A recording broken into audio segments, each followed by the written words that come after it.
আসসালামু আলাইকুম রহমতুল্লাহি ওবরাকাতুহ। আমি মোহাম্মদ আব্দুল হাকিম, বাংলাদেশ জামাত ইসলামের মনোনীত গুরুদাসপুর বড়াইগ্রাম নাটোর 4-এর এমপি প্রার্থী। আমি গুরুদাসপুর বড়াইগ্রামের যেখানে যে অবস্থায় আছেন সবাইকে জানাই অন্তরের অন্তরস্থল থেকে অভিনন্দন এবং শুভেচ্ছা।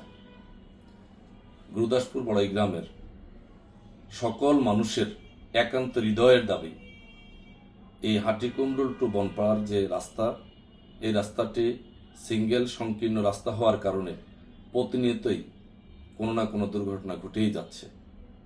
এটা একটা অভিশপ্ত এবং দুর্ঘটনাপ্রবণ রাস্তা হওয়ায় এই অবস্থান থেকে বাঁচার জন্য সকলের দাবি একটাই, এই রাস্তাটি ফোরলেন হওয়া। আমার ব্যক্তিগতভাবে প্রতিনিধিত্বমূলক মনোভাব নিয়ে সবার পক্ষ থেকে আওয়াজ একটাই, এই রাস্তাটিকে ফোরলেন করতে হবে এবং এই অঞ্চলকে অর্থনৈতিক অঞ্চল ঘোষণার দাবিতে ঢাকাস্থ বড়াইগ্রাম উপজেলা সমিতি আয়োজন করেছে জাতীয় প্রেস ক্লাবের সামনে 16ই আগস্ট শনিবার সকাল 10টায় একটি মানববন্ধন।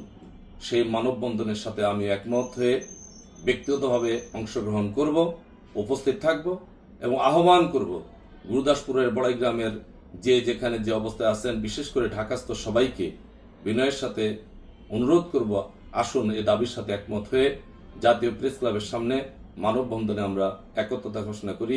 সবাইকে ধন্যবাদ। আসসালামু আলাইকুম রহমতুল্লাহ।